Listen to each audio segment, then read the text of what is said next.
మన ఫ్యామిలీ అందరికీ హాయ్ అండి. మనోళ్ళు చాలామంది పండించే కూరగాయలు మొక్కలు చూపించండి అని అడుగుతున్నారని లాంగ్ వీడియో తీశాను. ఇక్కడ అరటి చెట్టు కాడ వీడియో తీయమని పండునంటే నేను ఆ చెట్టు దగ్గర నించున్నానని పండు అంటుంది కదా, అందుట్లో ఇరుక్కుపోయేవు మమ్మీ అంది.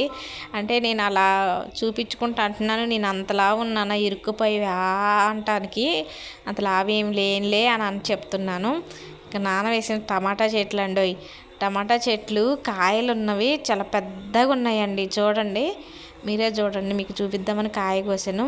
నా చేయి ఎంత ఉందో అంత పెద్దగా ఉంది టమాటా. చాలా పెద్ద పెద్ద కాయలు కాసినాయి. అయితే రోజు కూడా 2 కేజీల దాకా దొరుకుతున్నాయి. అంటే 2 కేజీల దాకా కోస్తున్నారు. కోసి అమ్మటం ఏం లేదు. ఇక అమ్మ చుట్టుపక్కల వాళ్ళకి, పక్కింట్లో వదిన వాళ్ళకి, ఇంటి ఎదురు అక్కోళ్ళకి, పిన్నోళ్ళకి, పెద్దనాన్నోళ్ళకి, ఇక అందరూ అక్కడే కదా, రోజు ఒకరికో ఇద్దరికో ఇస్తూ ఉంటుంది అనమాట. టమాటాలైనా కాకరకాయలు, అలాగే ఇప్పటికీ నేతి బీరకాయలు కాస్తున్నాయండి. నాకు తీగ దగ్గరికి వెళ్ళి చూపించలేకపోయాను, మర్చిపోయాను, చూపిద్దాం అనుకున్నా. నేతి బీరకాయలు ఎక్కువ కార్తీక మాసంలో కాస్తాయి, కానీ ఇప్పుడు కూడా కార్తీక మాసం వెళ్ళిపోయాక కూడా నేతి బీరకాయలు కాస్తున్నాయి. అలాగే పచ్చిమిరపకాయ చెట్లు కూడా వేసాడు, అంటే తాలింపులకు ఉంటాయని పచ్చిమిర్చి మొక్కలు వేసిండు. ఇక మా పండుగకు బాగా ఇష్టమైంది కాకరకాయలండి. ఇప్పుడు నేను నించున్న దగ్గర కాకర తీగ ఉంది. అలాగే అరటి చెట్టుకి గెల వేసింది, అరటికాయల గెల చూపించమన్నాను. ఇక కిందేమో ఇవి మేమైతే గెనుసుగడ్డలు అంటాము, అదేనండి చిలకడ దుంపలు అనుకుంటా, అవి కూడా పెట్టిండు.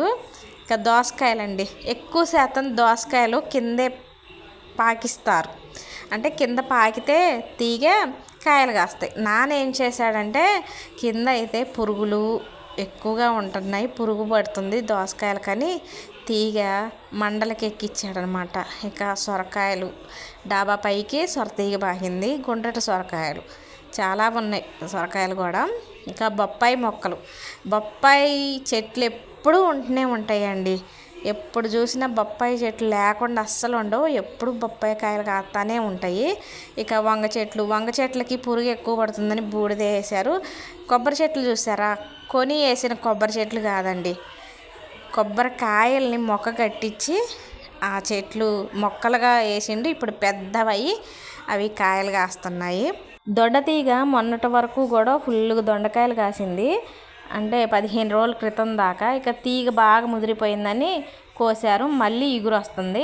ఇక్కడేమో టమాటా నారు మళ్ళీ పోసిండండోయ్, అంటే టమాటా కాయలు బాగా కాసి కొద్ది రోజులకి చెట్లు ముదిరిపోయి కాయలు కాయటం ఆగిపోతాయి కదా, అప్పుడు వేద్దామని ఇక్కడ మళ్ళీ టమాటా నారు పోసిండు. ఇక మొన్న మీకు చెప్పాను కదా, చెరుకు ఎవరో తీపి ఇంటి ముందు ఉంటే, చెరుకు తీపి కదా ఇంటి ముందు ఉంటే శుభమని చెప్పారంట, చెరుకు వేసిండు. ఇక చెరుకు ఏమో బాగా అయింది. ఇక ఒకవైపు ఏమో చిక్కుడు దిగు కూడా ఉంది. చిక్కుడు దిగు ఇప్పుడు కాదు, ఎప్పటి నుంచో కాయలు. చూసారు కదా నాన్న కూరగాయలు ఎలా పండిస్తుండో. మేమైతే కూరగాయలు అసలు కొనుక్కునే పని లేదు, మాకు ఎప్పటికప్పుడు ఇక్కడ నుంచే కూరగాయలు వస్తాయి.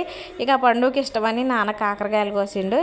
అలాగే పిన్ని టమాటా పచ్చడి పెడుతుందంట, టమాటాలు కోసారు, సొరకాయలు కూడా కోసారు. ఈ వీడియో నచ్చినట్టయితే లైక్ కొట్టండి అబ్బా ప్లీజ్.